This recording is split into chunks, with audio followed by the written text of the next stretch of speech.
Salutare lume! Recent am primit la reparat această boxă Bluetooth, așa. Problema ei este că nu mai pornește absolut deloc, deci boxa asta este dotată cu ceea ce se vede aici, cu DJ, cu egalizator, are toate chestiile pe ea. Deci oricum aici vorbim despre o boxă foarte scumpă, ca să spun așa, cu un sunet de calitate, cu componente de calitate.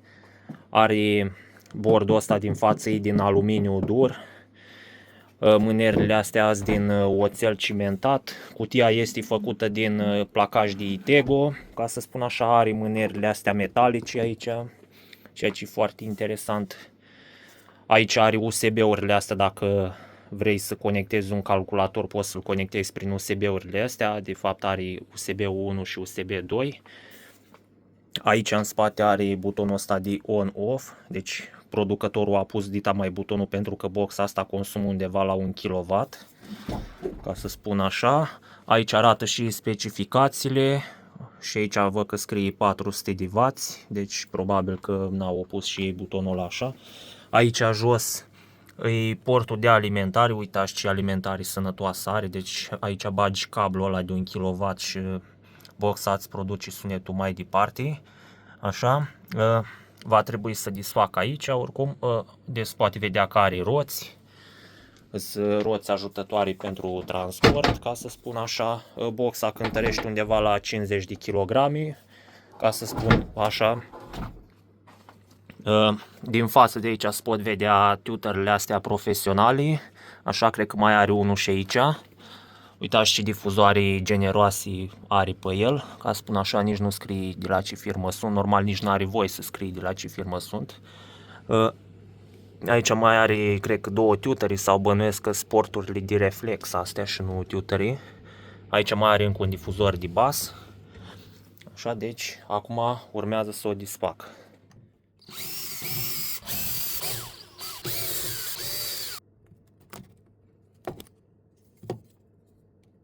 Ia uitați și voi ce sursă generoasă are aici. Deci se poate vedea că este o sursă în comutație pe care trebuie să o verific să văd dacă încă mai funcționează. Oricum văd că are doar fir de astea de putere aici. Se poate vedea că pleacă doar două fire de alimentare. Am să scot mufa asta afară și am să o măsor. Acum, după ce am scos sursa afară, am să o alimentez la 220 pentru că am observat că nu e nimic afumat pe aici. Așa că am să o alimentez. Dar nu înțeleg de ce face așa.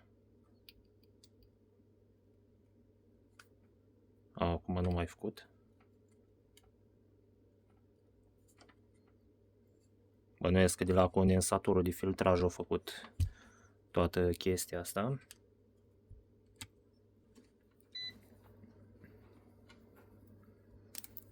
Acum cu multimetru am să măsor tensiunea pe ieșire. Se pare că nu am tensiune pe ieșire. Asta înseamnă că sursa de alimentare este defectă.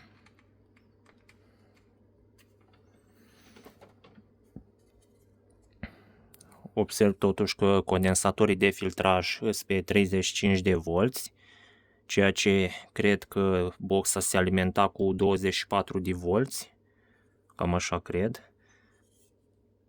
Că nu ai cum să-i pui condensator de 25 de volți dacă ai alimentare de 24. Normal că trebuie să-i pui condensator pe 35 de volți dacă ai alimentare de 24. Acum dacă o avea alimentare de 28, asta e altceva.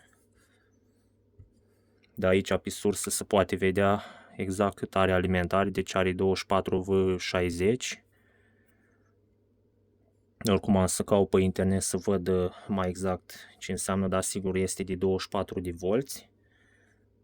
Dar acum urmează să o desfac. Acum cred că am să caut o sursă din asta pe care o am eu. Spre exemplu, am o sursă din asta, așa, deci asta are 24 de volți. Și vreau să o folosesc ca să testez boxa, să văd dacă funcționează și dacă funcționează înseamnă că problema este de aici, de la sursa de alimentare. Acum am conectat sursa la boxă, deci înainte să bag mufa asta de alimentare, eu am măsurat-o cu aparatul de măsură pe funcția buzzer să văd dacă nu am scurt-circuit și din fericire nu am scurt-circuit pe alimentare. Așa că acum am să îl bag în priză. Se pare că a pornit, s-a prins LED-ul pe sursă. Așa, aici pe panoul de control se pare că a apărut scrisul ăsta. Chestia e că nu știu cum se folosește. Văd că mai are ceva aici de LED-uri, dar nu știu ce face. Asta e butonul de pornire. Așa văd că s-au aprins toate beculețele. Deci asta dă notă de profesionalism. Și de uitați și voi câte beculețe are. Păi numai astea sunt 10 milioane, ca să spun așa. Păcat că nu are și fascicol din ăla laser deasupra, era mișto dacă avea. Aici se vede că e pe modul USB. Deci, da, până în prezent cam ăsta e. Totuși sesizez că s-aude un pic de fâșit din înăuntru. Văd că butonul de volum funcționează corect, ca să spun așa. Da. Deci, asta înseamnă că boxa este bună. Acum am să fac testul de sunet la boxă cu sursa aia de alimentare, așa, adică cu asta de aici, care este reglată la 24 de volți. Cam asta este consumul ei atunci când nu cântă nimica. Acum am să dau drumul la piesă.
După consumul care l-am văzut acolo la priză, este că sursa trebuie să asigure undeva la 1,5 A, maxim 2 A la 24 de volți.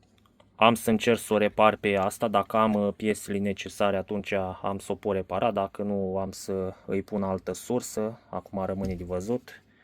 Oricum cred că acum am să mă apuc de reparat. Până la urmă am desfăcut sursa din șuruburi din prinderea asta de aici și am sesizat aici o urmă din negreală pe pinul unui condensator pe care deja l-am dezlipit de pe placă, deci asta de aici.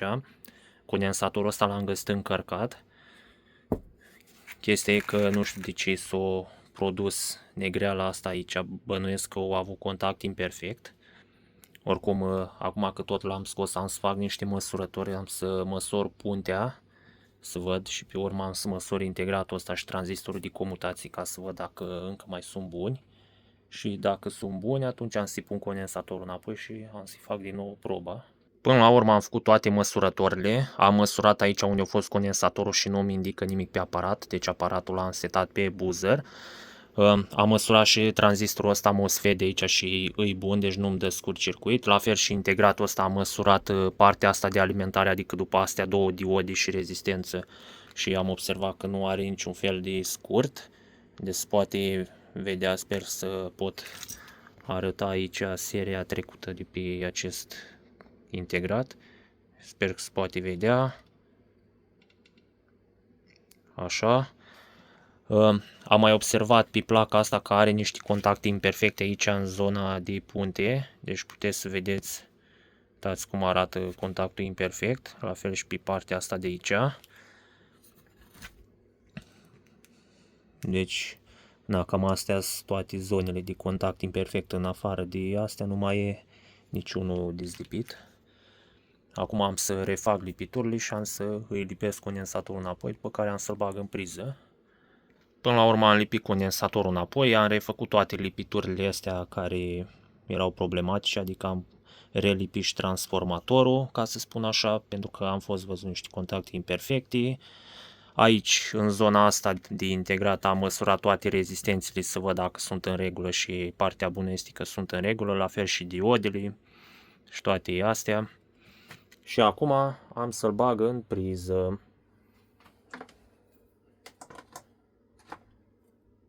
Gata, l-am băgat în priză. Se pare că nu se întâmplă nimic. Acum am să măsor cu aparatul să văd dacă am tensiune pe ieșire.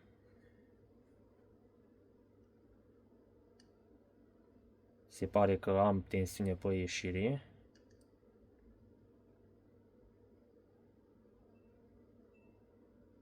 Deci cam așa se prezintă. Și asta înseamnă că reparația e reușită. Oricum, înainte de a monta sursa de alimentare box, vreau să disfac boxa și partea de sus ca să filmez difuzoarele dinăuntru. Sunt curios să văd ce magneți are. Așa, mă gândesc că e ceva forță acolo. Și da.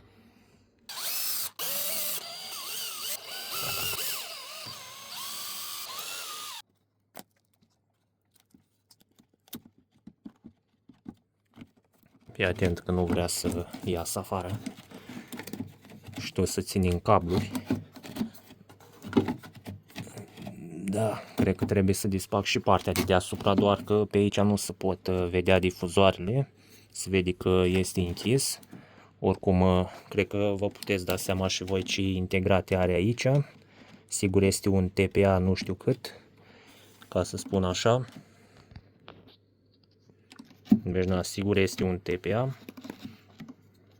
Și cam așa arată.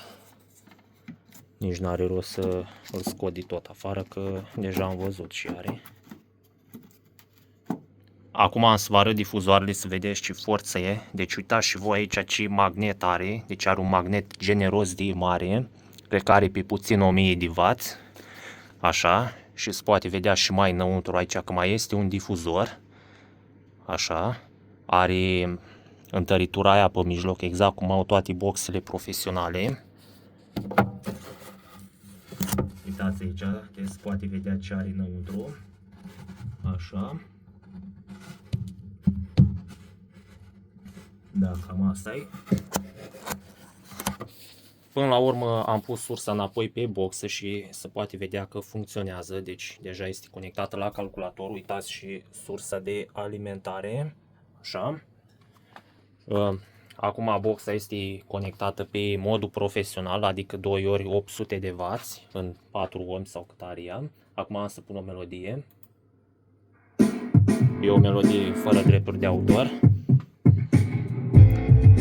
Acum am să dau volumul mai tare din discul ăsta.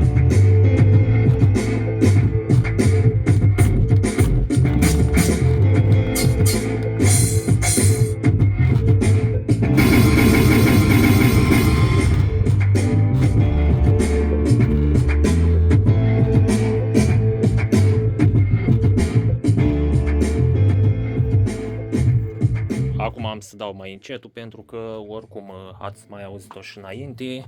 Așa, diferență nu e chiar deloc între cele două surse, deci funcționează la fel. Acum am să îl sun pe client și am să-i predau boxa înapoi funcțională. Reparația asta o să-l coste undeva la 350 de lei, ca să spun așa. Chestia e că eu nu am să-i spun că am lipit câteva lipituri, am să-i spun că am schimbat placa asta de deasupra și cu aia de amplificare, adică a fost muncă grea aici în spate. Așa, de asta vreau să iau banii ăștia. Și cam atât au fost cu acest clip. Vă salut!